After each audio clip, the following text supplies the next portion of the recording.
If I had to come up with one word to describe 2020 TVs to you, it would be polarizing. I've never seen a line of TVs either be so loved or hated at the same time. And for good reason. There are a lot of things around these TVs that are so polarizing themselves. HDMI 2.1 seems to be one of the biggest factors, so we'll definitely be exploring that. Alright though, without further ado, let's get into it. Hey everybody, what's going on? My name is Produced by KG. On this channel, we talk about TVs, video games, and technology. And if you want to stay up to date on the latest on CES 2021 and the TV lineups coming in 2021, make sure you hit the subscribe button because we'll have plenty of news on that front soon. I'm very excited to share all of that information with you guys, but for right now, I want to talk about the issues that persist with the 2020 TVs, and did you make a mistake by buying a 2020 TV? And did I make a mistake for buying a 2020 TV? Really, was it a mistake to buy in 2020? In my opinion, no. You didn't make a mistake at all. If anybody made a mistake, it's the TV manufacturers. And really, you buying this TV wasn't a mistake, and I'll talk about more on that later, but let's talk about the TV manufacturers. Really, what was their big mistake that they made? Well, clearly, they launched something that wasn't ready to be launched. You could see by how many issues we're dealing with VRR, 120Hz, and 4K HDR. Doesn't matter what your manufacturer is for your TV, you're probably going to be having issues with HDMI 2.1 capabilities. They were putting out something to try to meet the demand of the PlayStation 5 and the Xbox Series X. They needed to have these HDMI 2.1 ports out there, but they didn't have the capability of making them work correctly in the first place with launch for whatever reason, so they had to push patches along the way. A lot of these patches didn't get implemented right, and we have a lot of issues still. From my personal experience with HDMI 2.1 on the Samsung Q90T, I'll say that it works 90% of the time. The other 10%, I get signal dropouts and it goes to a blue screen where it says input not detected, and I have to press the Xbox menu to get it back or turn off the power completely. And I had a couple of issues where it would go into like a pixelation for a second and then it'll be fine, but VRR would turn off. So that is something that does happen with the Q90T. And a lot of users are saying that this sort of thing also happens with LG TVs that have HDMI 2.1 and Vizio TVs that have HDMI 2.1. So that is something you want to keep in mind.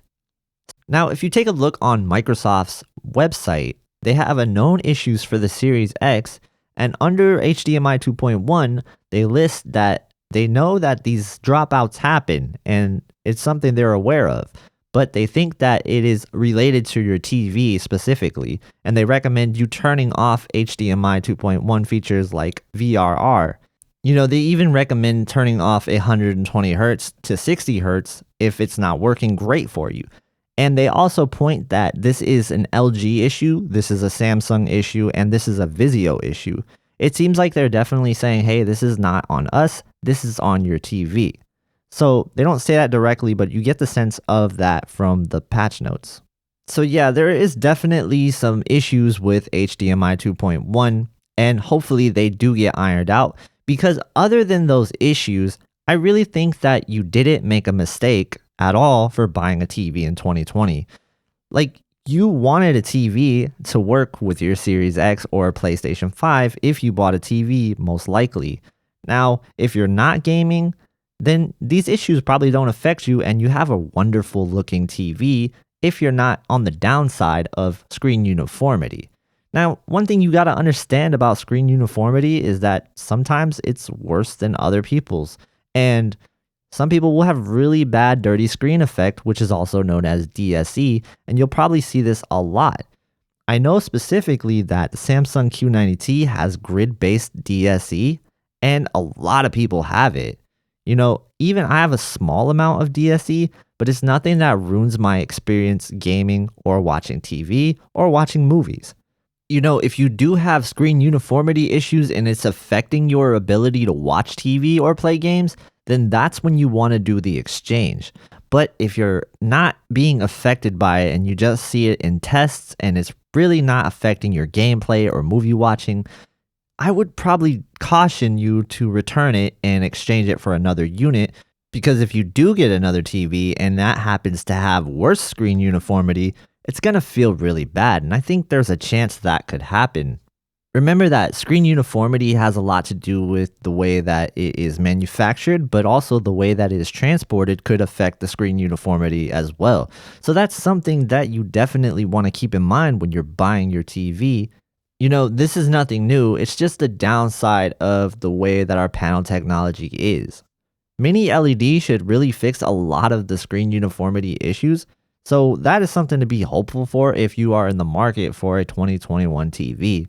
But that's something we could talk about in a video in the future. Overall, I'd like to hear what you guys think. Do you think 2020 was a mistake year for TVs? And do you feel bad about buying a 2020 TV? I would love to hear your thoughts on that, because really, I don't think you should feel bad. If we're thinking about what could be coming in 2021 compared to 2020, did you make a mistake? I don't see a huge jump in picture quality anytime soon. Sure, mini LED will be nice and it will definitely help with the screen uniformity issues, but we already have some mini LED TVs out there and they're not mind-blowingly better than any other TVs. And really, the Q90T is still the best LCD TV out there. As far as OLED goes, I don't really expect anything game-changing there either. I think that if you bought an OLED in the last few years, you probably don't need to worry about getting another OLED anytime soon, especially if you have HDMI 2.1, then you're good for a couple of years.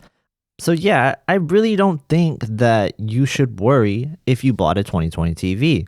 I think they're fantastic, and sure, there's a lot of bugs, and hopefully they do iron these out, and I think they will. I think they owe it to the consumers to do this because they've brought this problem on themselves. So hopefully they fix it. So that's it, guys. So pretty much that's all I have to say on that topic. And if you guys want to help out the channel in any way, we have description links below. It is affiliate links from Amazon. And basically, if you click those links and you buy anything at all on Amazon, it will help out the channel. Basically, anything you buy within that link will contribute to the channel and it'll cost you nothing at all. So if you do want to help out, thank you. If not, no worries. And I will hopefully see you guys in the next video. Of course, if you want to see more videos, please subscribe to the channel. And if you want to watch something right now, there's going to be videos in the left-hand corner of your screen that I think you might like. So be sure to check those out. As always, guys, thank you for watching, and I'll hopefully see you in the next one.